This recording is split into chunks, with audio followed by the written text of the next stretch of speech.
Good afternoon, everyone. Welcome to the Inter-American Institute for Cooperation on Agriculture's Sustainable Agriculture of the Americas Pavilion. That's a lot of words. We're getting near the end of COP28, but we're so thrilled to have all of you participating with us in person and also streaming online. And today is Food and Agriculture Day, and we're very glad that there's a focus at COP on food and agriculture. And every year it keeps getting better. ICA had our pavilion last year at COP27. This year we have over 55 events. Many of them are involving issues such as lowering emissions from livestock, from crops, from rice. But I'm really excited for the topic today that we are going to be getting into in this particular event in our pavilion, because I think it's really powerful, it's beautiful, and we don't talk enough about it. So I'm really glad that this topic is being covered in our pavilion. So we have innovations in agroforestry today. I'm just going to turn it over to the moderator after just mentioning again the friendship that ICA has with the Innovation Commission and Michael Kramer and Paul Winters and his whole team. Amara is here as well. We're really glad to have you and to bring you into the home of sustainable agriculture of the Americas. So Paul, please come up and take over the panel. Welcome. Thanks, and thanks to ICA for all the support. We've really developed a great relationship with ICA that's been very productive. As noted, I'm a professor at the University of Notre Dame, but I'm also the executive director of the Innovation Commission for Climate Change, Food Security, and Agriculture, which is way too long a title, but we had to cover all those bases to make sure it's clear that we're trying to address climate change and agriculture, but we can't forget about smallholder farmers. And this is a key part of it, and food security is our attempt to include that in there. So I'm just going to talk briefly about the Innovation Commission and what we're trying to do. We face these great challenges, right? So we need to, agriculture is heavily affected by climate change, and of course, it's a contributor to greenhouse gas emissions. In a lot of the work that's been done by the IPCC, World Resources Institutes, others, they make these strong calls for ending deforestation, for going on a low emission pathway for agriculture. And that creates a challenge, right? 75% of increases in production in Africa over the last 20 years have come from expanding land. So if you're not expanding land, how do you keep up production? And then changing from a high input use, not particularly environmentally friendly way of producing also creates problems because you do need the production. So that math needs to add up some way, and one way to get that to add up is through innovations. And so what we're looking for is innovations that are evidence-based, so have strong scientific as well as economic arguments, value for money. We're looking for ones that will help with adaptation, but also potentially co-benefits with mitigation, not asking people to do things that would reduce their income, not asking farmers to change things. But there are opportunities out there to have co-benefits with mitigation and increasing yields. So we've come up with these 7 priorities. I won't go through all of them that were released by the COP. We've been working closely with the COP for the last year. Just two quick examples. One is weather information. There's a lot of benefit to providing adequate weather information for farmers. Just one example from the Indian monsoons, there's evidence from Kerala, which does have this kind of information, that you can get a 17% increase in yields just by providing the right information about when the monsoon will last so that farmers can adjust their production practices. And so you get these huge benefits. The estimate is in, I think it's 12 countries in sub-Saharan Africa and in South Asia in particular, or generally in the Indian Ocean. You could provide enough efficient weather information for only $23 million. But then when you add up the benefits of that, we're talking billions of dollars. And so it's an area where the science is getting really, really good, especially using artificial intelligence to predict. But at the same time, it has these enormous benefits in the billions of dollars. So a very high return activity. A related activity which shows a lot of promise is digital agriculture. This is being done all over the world, but it's being done in bits and pieces. and we really need to make sure that it's taken to scale, not 10,000 farmers here and 20,000 farmers there, but hundreds of millions of farmers getting access to adequate information. And then there's other innovations. Now, we've come up with the 7, but we've also been having a lot of discussions about where are the promising additional innovations, because the commission I work with will go beyond COP and actually go for 2 more years to the Brazilian COP, and we're thinking of more things. One of the issues that's come up from multiple people is, why aren't you talking about agroforestry? Agroforestry has a lot of potential. If you're at the main venue this morning, we heard from smallholder farmers, traditional farmers, and a number of them are doing things related to agroforestry that they brought up as things that traditional farmers can do and preserve the forest, but also make money out of. And so we want to talk some today about innovation in agroforestry. We've organized this with 1 Acre Fund, who's been doing this kind of work on the ground, trying to take things to scale, and we want to learn lessons from that. But we also have other sets of panel members here to talk about some of these broader issues around innovation, but also issues around agroforestry. So we're going to start with Joe and Jamie. Let me introduce them, and then I'll give them a question and answer, and then we'll go to the other panelists. So Jamie Adams is the Senior Advisor for International Affairs for the U.S. Department of Agriculture's Chief Scientist. In this capacity, Jamie leads cross-functional international agricultural science and technology collaboration with all foreign governments officials, industry representatives, staff, and leadership. So she has this amazing portfolio of activities. I keep running into her all the time. For me, most importantly, she leads the Agricultural Innovation Mission for Climate, which is where we launched our commission. They had an announcement early, I think it's $17 billion has been leveraged through AIM for Climate platform around innovations and getting innovation sprints going, so it's a very successful program. Next to her, we have Jo Puri. She's Associate Vice President, Strategy and Knowledge Department at EFAD. She leads the organization's strategy work in EFAD's key areas, targeting agriculture, climate, gender, nutrition, youth, social inclusion, and she provides the vision for evidence-informed advice on program design and implementation, contributes to resource mobilization, and supports EFAD's global remit, providing state-of-the-art policy advice. It also doesn't mention she's a great ag and resource economist and also teaches at Columbia University in the summers. So I'm going to start with you two before I go to Melindy and Christian. So for both of you, and maybe Jamie, you can go first. What is the role of government, civil society, private sector in scaling up innovations in general, but also specifically in agroforestry? So, Jamie. Yeah, thanks so much, Paul. I'm really excited to be here today. Can you hear me okay? Yeah, good. And also to be here on one of the first food and agriculture, or the first food and agriculture day at COP, and we're so excited, and really like to take the opportunity to express appreciation for the hosts of the pavilion here and having a full day, or 2 weeks, I think, Margaret, you mentioned, of 55 events, most of them very centralized around agriculture, and also for the United Arab Emirates and Her Excellency Mariam Al-Mahari, the Minister for Climate Change and Environment. When we launched AIM for Climate 2 years ago, the Agriculture Innovation Mission for Climate at COP26 with the United Arab Emirates, and that relationship that we have built with Her Excellency and her team, it's really at the heart of wanting to be here today at COP28 on Food and Agriculture Day and being able to showcase the opportunities that are in the food and ag sector. To your question, Paul, I'd just like to highlight that there are opportunities for governments, for the public sector to really engage in this space. Many are already.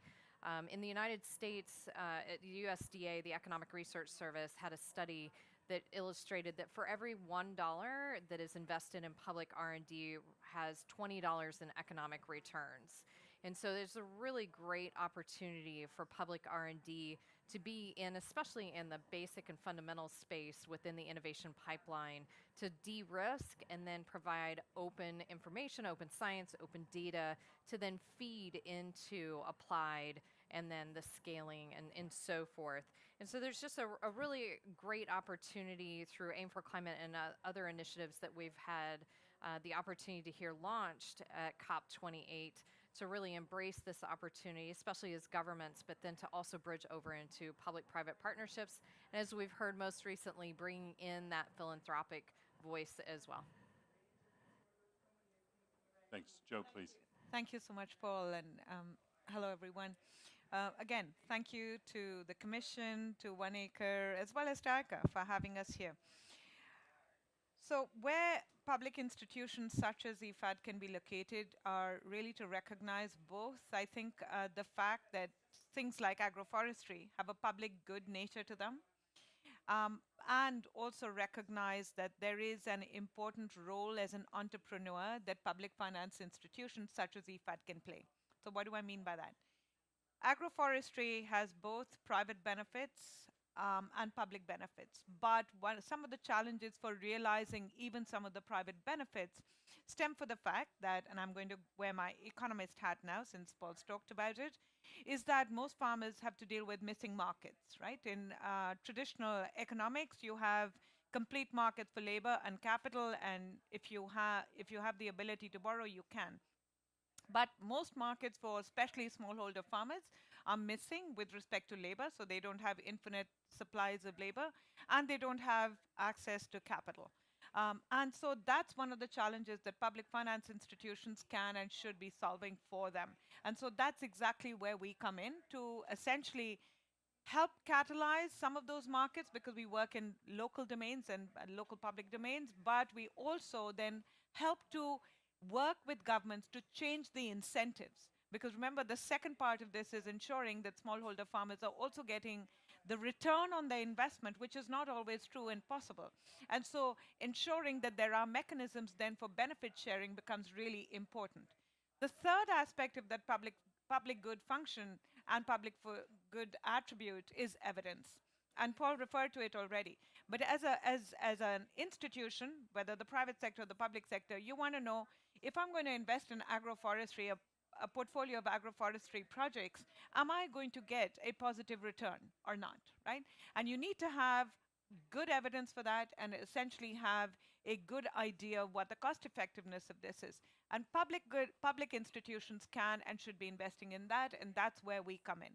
My last comment on this is also then recognizing that smallholder farmers, and we know this from evidence that we worked on, are far more likely to invest in agroforestry, are far more likely to also then be able to secure food systems for us globally than most other types of farmers, because they're far more likely to be diverse, to be catering to local markets, and to be ensuring that there is nutrition in the food compared to large monocultural farmers.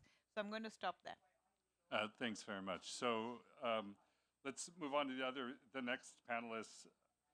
Keeping in mind what was just said about the importance of the public sector in pushing this forward, the public goods nature of all this.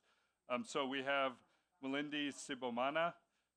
He's an agricultural scientist with extensive experience in agricultural innovation, development, and scaling for farmers across multiple regions in sub-Saharan Africa. He currently is the Chief Agricultural Officer at One Acre Fund to Rwanda, where he's responsible for the company's agricultural product and service strategy. I've been fortunate to talk to him a couple times the next day and quite impressed by what you guys are doing.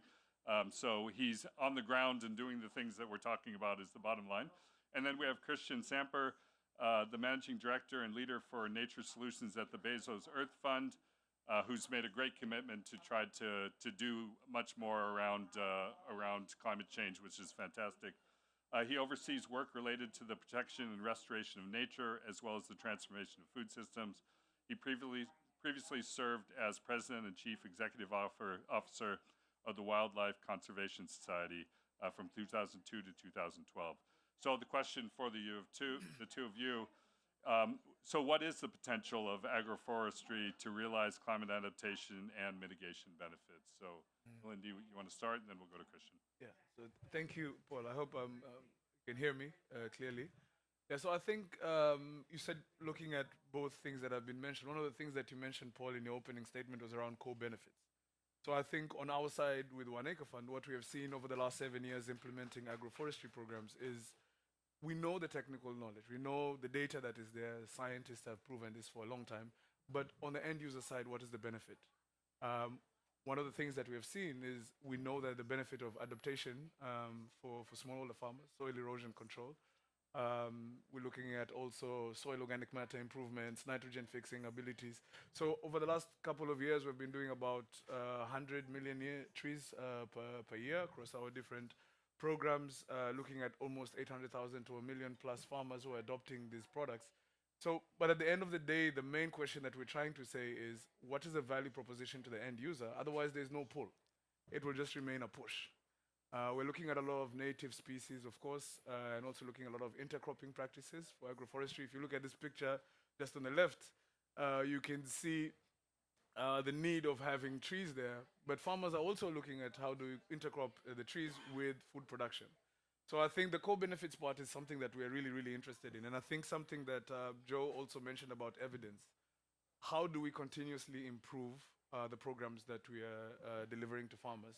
So one of the things that we try to really leverage on is data collection. So every year we're doing impact evaluation of the different species that we're delivering to farmers, looking at survival rates, adoption, and then also thinking of, okay, what is the impact of this product to the farmer? And also now we've started delivering a lot of fruit trees to farmers so that they can intercrop that with their current other crops that they're growing. So in general, it's more the co-benefits, making sure that the end user sees the value of this product because then they can pull it. And then on our side, we improve the program through data collection and impact evaluation and making sure that we're really delivering the value to the end user. That's it. Christian? Right, thank you for having me on this panel. So the Bezos Fund was established fairly recently, less than 3 years ago, to focus on climate and nature solutions. And it's great because so often we've had a climate COP, a biodiversity COP, we need to bring them together. And I think agriculture and agroforestry are at the heart of that. In our strategy, we look at three things: protect what we have, restore what we lost, and transform the food systems to look at the benefits for climate, nature, and people. And I can't think of anything better than agroforestry to solve all three problems. And that's what's so exciting for us in looking at this. Let me just start with a local example. I had an opportunity this summer to spend a week in Rwanda with 10.Acre Fund looking at this work. We have supported their work. And it was amazing to go. When you go to a country like Rwanda, I mean, relatively small country, 10 million people, really, really smallholder farmers. I mean, talking you to your point, Paul. I mean, if you really want to get this to the ground, and we spent time there, and you could see the commitment of these communities, the interest that they have in this with the local nurseries, with this work, and the bulk of that was on fruit trees and agroforestry and different practices there. It was really interesting. So you had the traditional cropping systems and issues, but the agroforestry is coming in. And it's really having an impact in the livelihoods. And the work, I do want to shout out to 10.Acre Fund, because the way you've built that trust and you really looked at issues around finance, issues around technology and training and introducing the native species and doing all this is extraordinary. And the fact that you can take that local work and scale it to 100 million trees. I mean, this is an eminently scalable thing. And there's no place like Africa to do this. I mean, you're looking at about 750 million acres of degraded lands in Africa. Many of you are familiar with AFR 100, this political commitment to 33 countries to restore 100 million acres in Africa. But most of that's not really being done in the right way, with the right species, in the right places, with the smallholder farmers. And I think we need these models where they can really own it, empower it, do it. And the beauty about some of these things you can do by helping, providing assistance, providing finances and the other issues. These are cropping systems that will really provide long-term benefits for these areas, not only for people, for climate and for nature, if you do it in the right way. I think there's a really good opportunity here. So we're incredibly excited about this. And I think personally that a lot of, from these political statements you hear, these COPs, and how you connect this to smallholder farmers, especially in Africa, but also in Latin America and others, it's going to be by using agroforestry systems. Right. So I'm going to go to a question that I want to ask all of you, but since you led me into the question, I'm going to start with you. So how do you do that? So you just said the commitment to 100 million, or the desire to reach 100 million. What are the limiting factors to scaling? How can the international community help with that scaling? And I've also heard, I wasn't here earlier in the week, but Brazil also made a commitment to, I think it was 40 million. Well, 12 million hectares. 12 million hectares. 12 million hectares. Which isn't a trivial amount, right? So how do you do that? How do you get to the scale? How do you address the issue that you want to help smallholders in that process? So what's your advice? I think there are several limiting factors. I mean, one is finance, clearly. I mean, some of these don't do it. Some of it's around seed supply and the technological packages that you need to really have this, because we haven't really invested in building packages for some of these native species. So I think there's some research and development work that groups like the World Agroforestry Center and others have been doing that we've been supporting. So I think there's a number of pieces there, but our solution has been to really look at the smallholder farmers because they have a tremendous amount of knowledge and they need to be empowered around this. So let me just give you an example. So we've worked very closely with WRI and launched an open call for proposals to look at this, not just do it at political level, saying we will provide some of the seed funding you need to do these areas. And the result of that was fascinating. In the first call for proposals, we had 2,700 proposals in 2 weeks. The demand is clearly there. And these are small grants that we're doing. And there's some for-profit and some non-profit groups. So you really had to do it. And then you look at these, and there are all kinds of small-scale enterprises that just need that little financial solution and some of the technological assistance from groups like One Acre Fund and others, so you can really scale it up. The question in my mind is still, you have all these small projects there. How do you scale them up? How do you replicate this, not to 1,000, to 100,000 places? And how do they connect together? Because in our case, we're interested in large-scale impacts on climate, and that's where we need to do it. So our view, for example, is we're investing right now in creating a financial mechanism with Southbridge specifically around this, so that the kind of capital, and our experience is there's a tremendous amount of private capital that's interested in moving to the space. What they don't have is the right mechanisms. We can come in and help de-risk it, we can help design it, and that's a good example of how we can do this. That's great. Jamie, we'll work our way across here. How does the international community help to transition these types of ideas to scale in the United States and elsewhere? Yeah, absolutely. And so I would take it in a little bit of a two-prong approach, which is not all-encompassing, but most importantly, in my mind, is keeping farmers at the center of the conversation and ensuring that economic viability. And I've been on a couple panels, and I'm really abusing this quote, but it has really stuck with me.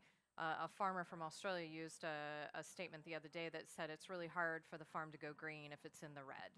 And so that economic viability and being able to use the pull mechanism so that farmers, ranchers, fishers, and foresters can pull those innovations, because you do have the public side and the private through public-private partnerships creating the innovations, and they're pushing the innovations out. But for the end users of those innovations to pull them in and utilize them on the farm, they have to be economically viable.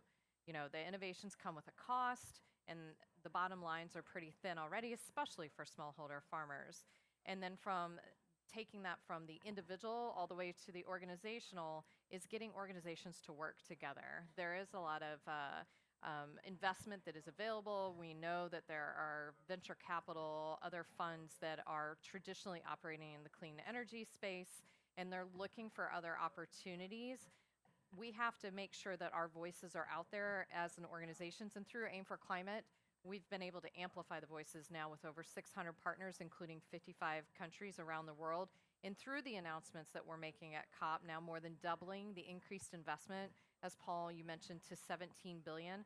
And I want to explain this just a little bit further, because 17 billion, that's a big number. It's actually bigger than that, because this is an increase above baseline. So what the 17 billion represents is an increase above a 2020 baseline from 21 to 2025 of climate smart ag and food systems innovation. So investment that we have both government and non-government partners are surging their investment above that baseline. Our hope is that that becomes a new normalized baseline.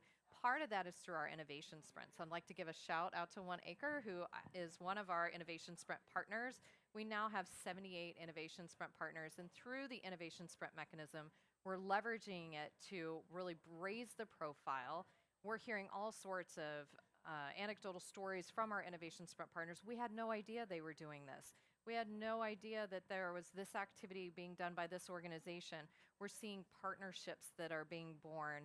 We're seeing new organizations joining into innovation sprints. So the power through collaboration and getting organizations together cannot be underestimated, because through cooperation and coordination, we can definitely see those investments come together to achieve more in a much faster way.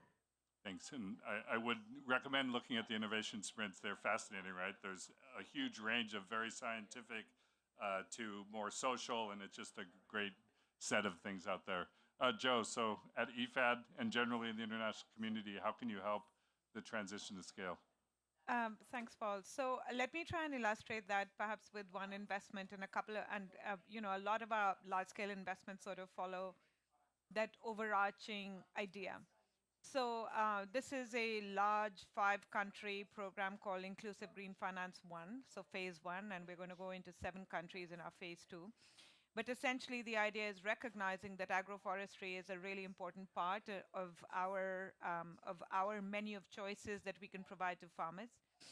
This is in West and Central Africa, so looking at Mali, Niger, Senegal, and right across essentially from Senegal, and it's going to go all the way to Djibouti, finally in its full glory. But the idea is really to be working through central banks and then through central banks, then to be providing low interest credit and with longer tenors to small scale farmers and producers, while also ensuring that there is a taxonomy for what is included in the on lending.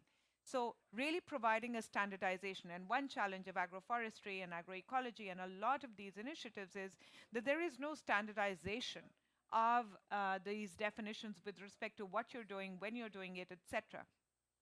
But the taxonomy, because we have to work with banks and they have to on-lend, and they have to on-lend at lower interest rates with longer tenors, forces us then as an institution as well to work with them and co-work on taxonomies, which then gives it a definition, which then says that yes, you can and should be lending to farmers with these characteristics and attributes, but ensuring that there is then a new type of credit line that is out in these countries where one never existed. So green credit lines, low interest rates, longer tenors, lesser capital requirement as collateral, essentially then forces us to create new markets in areas while getting farmers to invest in agroforestry because they're recognizing the benefits of it, but we are dealing with the challenge of missing markets. And so this is the overall idea that we are following us also in East and Southern Africa, and we are working on also in other parts of Asia as well as in Brazil.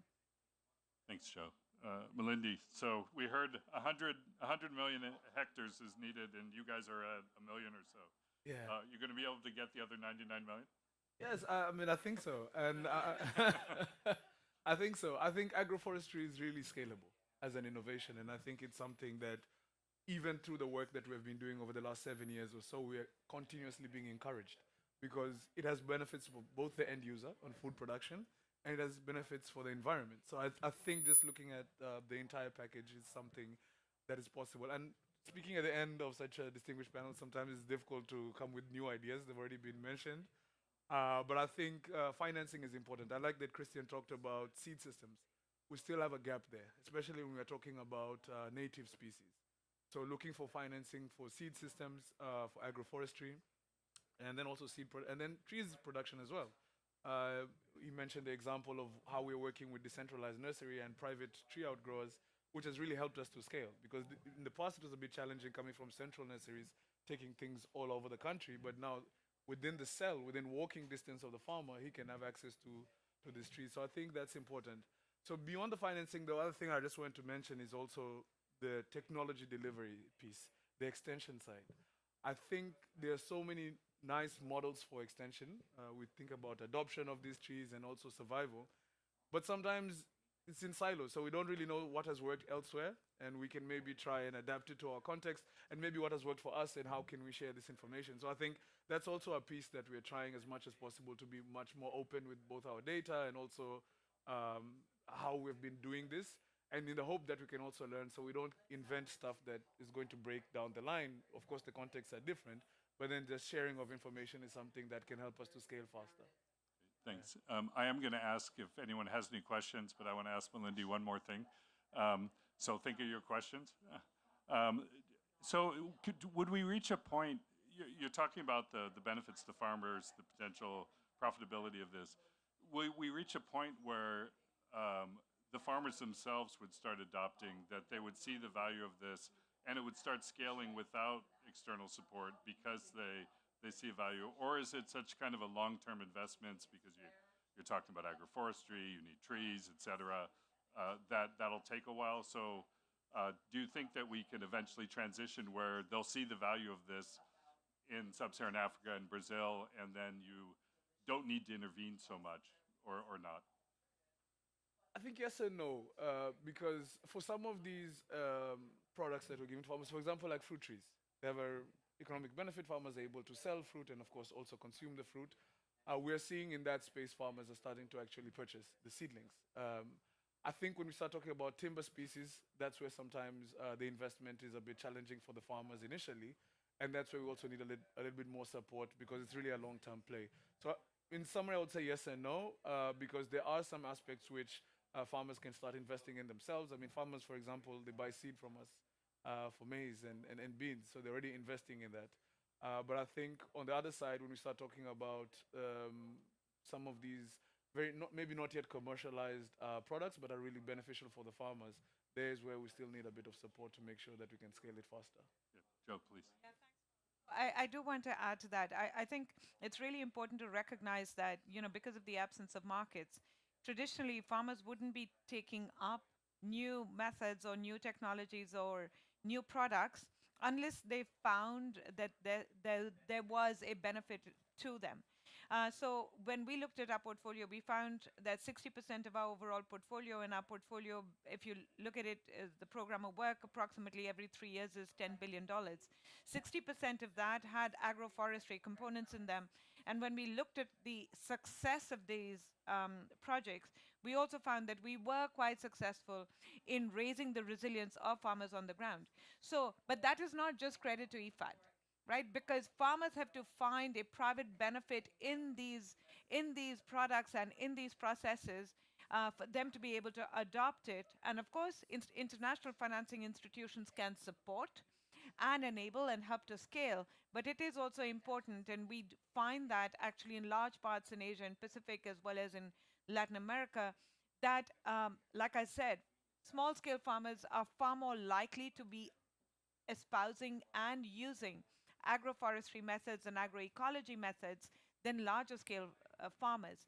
Our challenge lies, like you said, in really ensuring that there is standardization and large scale adoption of this, and that they are not essentially getting taken away by large scale monocropping plantations, which is the incentive for a lot of farmers, right? So to really prevent that transition, which is not going to be good for the globe, it's really the role then of public institutions to ensure that that process and that track stays high fidelity.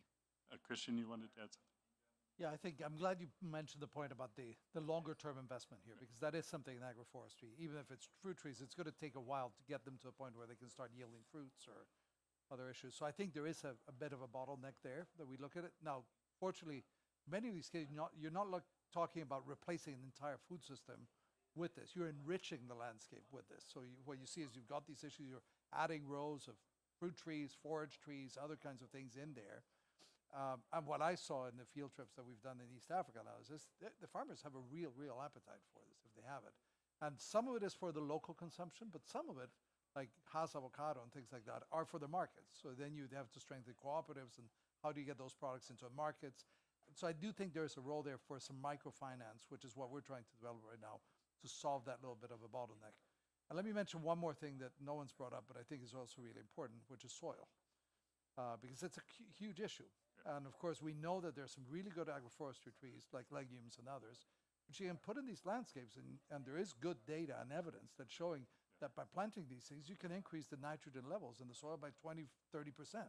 That's tremendous in terms of broader productivity.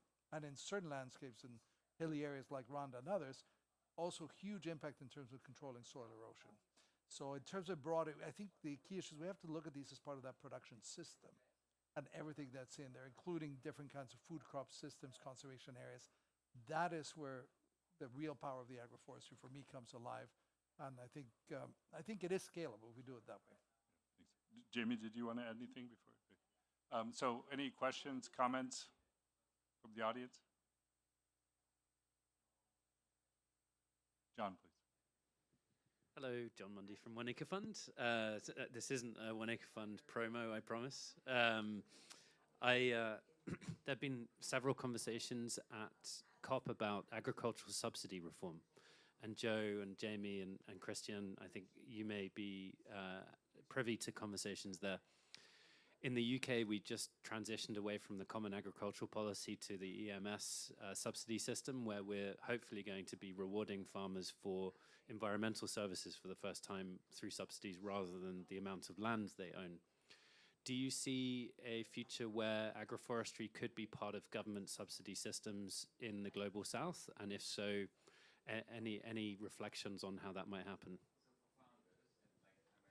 Anyone want to take the the challenging question of agricultural subsidies, because they're very hard to convince, and it's not just the global north. There's a lot of subsidies in the global south, particularly around things like fertilizer, which aren't necessarily going to have be great for the environment. Joe? Let me. So just to say that first, I should say that we're committed to the repurposing agenda. We do think, overall, personally and professionally, and IFAD, committed to also seeing as to how we can take away, the market skewing impacts of subsidies that we all recognize. But I think what is really important is with subsidies of any kind, and I should say in the global south as well, there are subsidies. So like Paul said, it's not just the global north. For example, in India, we have subsidies for electricity, for groundwater. Groundwater is actually not even priced. So you do have quite a few subsidies that do exist. I think what the Dasgupta review said was exactly something that we are espousing as an agency, which is recognizing that there are economic losses and spillover effects that we need to be pricing. So I would like there to be a future where we could consider that we are pricing, so not necessarily subsidizing, but once you start to price these the negative externalities of a lot of our actions on the ground, and then implicitly also price the positive externalities, I think then you've got a price system that truly reflects the costs and the benefits that we are taking on. And then I think you wouldn't need to have subsidies of any kind, right? But the pricing system becomes really key. And so I would advocate, instead of subsidies, I would advocate for pricing correctly. Thanks. Thanks.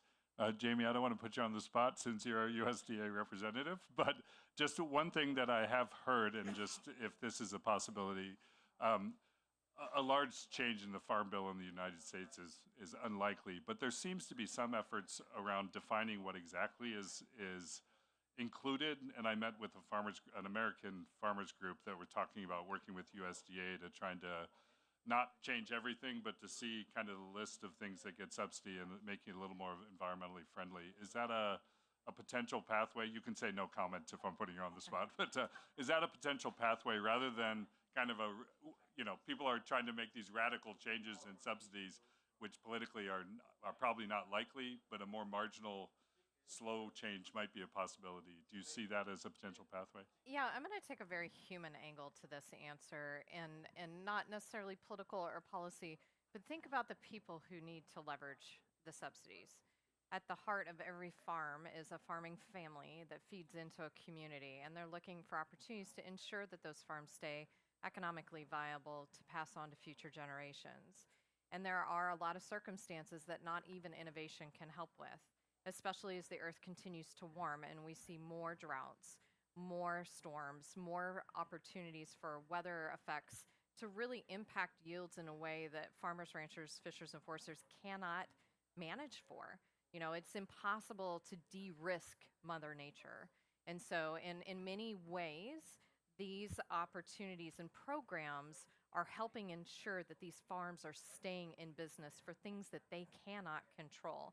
So I think we really need to make sure that at the heart of all these conversations is to understand how these programs are being used around the world by the individuals who receive the benefits, and why are they receiving the benefits? What impacted beyond the price of the commodity, but why are we seeing from an economist standpoint those changes in supply and demand in the pricing?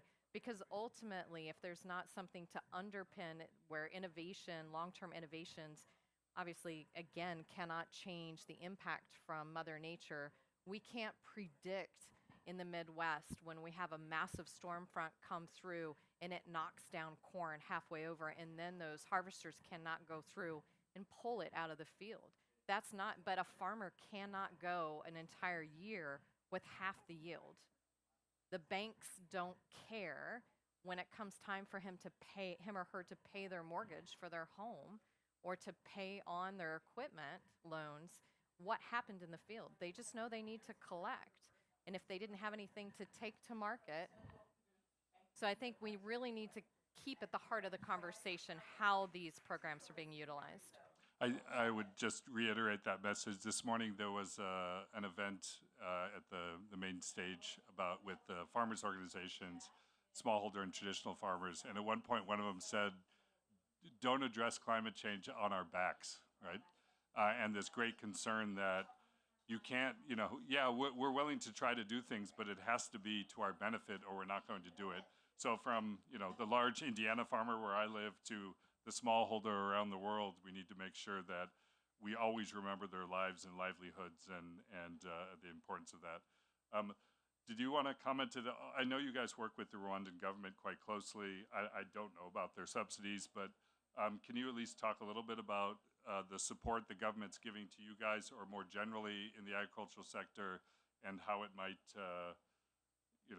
how their support might facilitate these kinds of actions? So I think specifically on the agroforestry side, with government we do work a lot, even in the extension piece and promoting agroforestry. So we've got our field officers for 1 Acre Fund, but we also have about 14,000 farmer promoters across the country who are also promoting actively with farmers. So when we're about to do our tree campaigns at the beginning of each season, they're in the ground working with farmers. So it becomes a big network. We have about 2,000 field officers plus 14,000, almost 16,000 people out there engaging farmers, teaching about the benefits. I think something that Christian mentioned about soil erosion control and even just nitrogen fixing and soil organic matter, these are all messages that are coordinated nationally. So this helps us then to scale the programs faster. I don't think we would have been able to do all of this fast if it was just 1 Acre Fund working alone. So I think government is already quite supportive in Rwanda and in other countries where we're operating in. Thanks. Any other questions? No? Okay. Let me ask you one more question about the role of government. I'm trying not to dominate the conversation to see if others, but so in general, you were saying that, for this to be successful, and I guess part of the question is how much is the work of 1 Acre Fund or the direct work of EFAD, how much does it help facilitate the changes in the sense that, you go to these meetings and we all talk about these things, but for them, a lot of countries, it's an abstraction, right? I was talking to people from Latin American delegations that were kind of like, they're telling us to do all these things, but kind of like, how are we supposed to do it? Does it help to kind of do it by example? So, the funding that you're giving around the world, is that kind of a starting point to broader conversation, not beating them over the heads about doing stuff about climate change, but actually saying, here's what you could do. And then on the top of that, you could do legumes. And on top of that, it helps with erosion, and that will help with siltation of your rivers, and et cetera. So how much does kind of taking that approach of doing things and showing success. This is part of our premise of the Innovation Commission, right? Is that we have these great talks about food systems and everything, and there's innovations out there that can be taken to scale. So if we just do it, and we hope that's not overly controversial to just do it, does that facilitate change beyond kind of these broader global dialogues? So Christian, why don't I start with you? I think it's a very good point, and it's exactly right. I mean, you end up with these big political statements, and the question is, how do you land that? And when you're president of a country, you say, okay, now what do I do? I mean, just to keep on the Rwanda example, so when we visited, we had a meeting with President Kagame.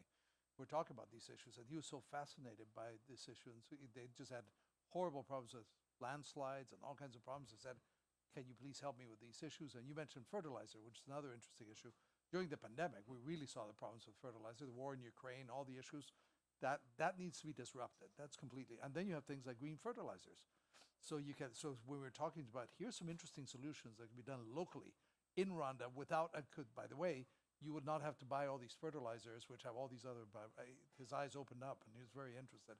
So I think it is looking at those solutions, those innovations, and providing some of these to these countries where we can come in as a philanthropy and say, okay, we're ready to do some of the funding here. We'll connect you. The first thing we do is connect people and create coalitions. In our case, we support NGOs like One Acre Fund or hundreds of local groups.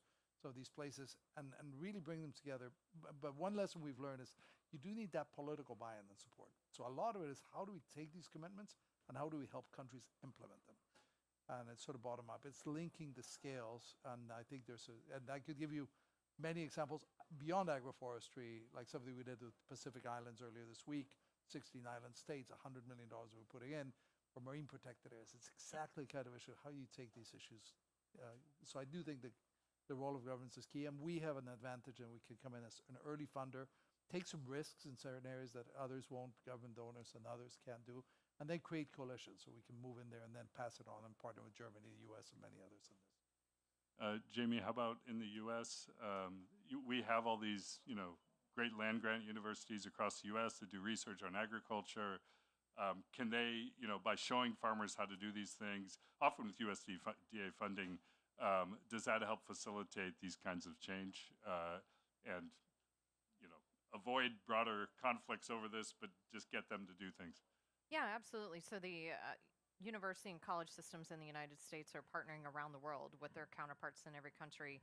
And there are great opportunities and having them build those connections and then really bring the farmers into those conversations as well through some of their, in the United States, we have the long-term agro research system.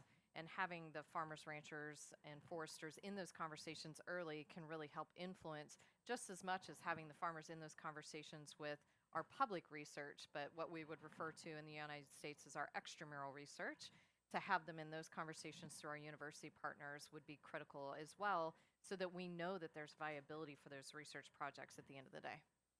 So for those of you who don't know, in the U.S. we have this land grant system. We're pretty much, every state has an agricultural university, and we're granted land 100 years ago, over 100 years ago now. And so it created ag research everywhere in the U.S. and helped build it locally. To me, it's a brilliant system. I also did my graduate work at one of them, so that's part of why I think you did too, is Joe? Oh, yeah. So a lot of us are products of that land grant university system. But it really allows research that's locally relevant from every state to happen. So Joe, can EFAD lead by example and make that show these countries that it's doable? Thanks, Paul. So I'm going to try and build on Christian and Jamie's comments a little bit, but also take a slightly different tack. We all know of many innovations that could have been picked up but weren't. And we also know of many good strategies that are good for us, but we just didn't pick them up. So clearly there's something missing in that last mile, right, that we've got to try and see as to how we can ensure that these innovations get adopted, get picked up, and get scaled, because not everything does. And I think this is both a challenge, and I want to also get you into this conversation, Paul. I think this is both a challenge for institutions such as us, but also for the Innovation Commission. That just showing that they're successful is not sufficient. It's necessary, but not a sufficient condition. And I think the sufficient condition then comes from the fact that Christian alluded to, at least in my mind, and Jamie as well to some extent, in terms of how we can build those partnerships, in terms of how we can really ensure that there's a coalition of the willing that is willing to champion it through a lot of the initial period that is required for an innovation to take off. And that requires not just that there is an ease of innovation, that there is a generalizability, etc., but there is this coalition that can truly take it through. I think we're demonstrating this through some, but not all. So EFAD has an overall portfolio of approximately $10 billion. But ensuring that, yes, when an innovation is created or a new value chain is produced, that there is support in ancillary services in those value chains, that there is access to markets that is provided as a consequence of the support for innovation becomes really critical for us when we're working in more than 80 countries. And I think here, the important thing, and I go back to the first point I was making, one, important to benefit share, important to create platforms where we are building a pipeline of bankable projects and investments, but really important as well to think about how we can bring in this finance as part of this overall linking innovation to scale idea, is also how we can bring in different risk appetites for financing, for return, and for impact. And blending there becomes, it's a difficult task, but it's really critical. And that's what we seek to do. Thanks. Melindy, the same question about whether this helps facilitate government action, not just in Rwanda, but elsewhere. Yeah, I think so. I think being able to see it being done, it helps you to even know what is possible, how has it been done, what are the challenges, and how can you scale it further. I think if you don't have, I like the way Christine was mentioning it, like landing the plane. If you're not doing anything on the ground, then we get sometimes stuck on the what, which is the technology, but then not the how, and how we can improve that how. So I think having those models, even in Rwanda now, and even in other countries, we're seeing people also start to adopt these things. So you're actually catalyzing the system itself. So I think it's important to have that model there being run so that we can learn from each other and continuously improve it. So, yeah. Okay, thanks. I'll ask one more time if there's any questions, else I'll go to the final remarks. Ben? My name is Ben Krause. I work with the Innovation Commission. And just to make things a little bit more concrete, you know, Michael Creamer won the Nobel Prize for bringing the scientific method into the social sciences. And his work really started with the really surprising empirical finding that dumping textbooks into poor rural schools in Kenya didn't solve educational outcomes when everyone, at least many people thought it would at that time, but did find huge returns from deworming on educational outcomes. And so, you know, since we're talking about innovations, I would just love to hear if any of you have really surprising moments like that from your work, where you thought that the direction should go in one way, but because we're rooted in science, because we're testing things empirically, you actually changed your prior as a result of research or other sorts of engagement. Joe? Yeah, great question. So I think my prior was, and you will know this from Michael's work, but my prior was insurance, right? Insurance for smallholder farmers and people who live in rural areas. My prior was, oh, well, you know, it's actuarially fair. Most of the insurance that is provided is actuarially fair, but the adoption rate for insurance amongst small-scale producers and farmers is infamously low. When we looked at the evidence, and I co-authored a study with my colleagues a few years ago, I thought, well, yeah, we're going to find pretty high rates. And just a quiz question, other than you, what do you think is the overall uptake of insurance amongst rural poor and farmers, say? Let's just look at farmers, because you would think they have the incentive to take on insurance. Any number? 40, 4, 10. Okay, so it was 18%, right? 18% of your overall target area. And my prior was, well, yeah, it's got to be at least 50 to 70%. And then you start to understand the challenge that exists even for actuarially fair instruments like insurance. And unless these are bundled with, say, loans from the bank or some other thing, the take-up of insurance just in the first year is very low. And then it dips even more because of basis risk and, you know, payout risk, etc. In the second year, unless you've seen a shock due to which there's been payout already, right? So I think there's a lot out there that we can do to essentially push innovations through.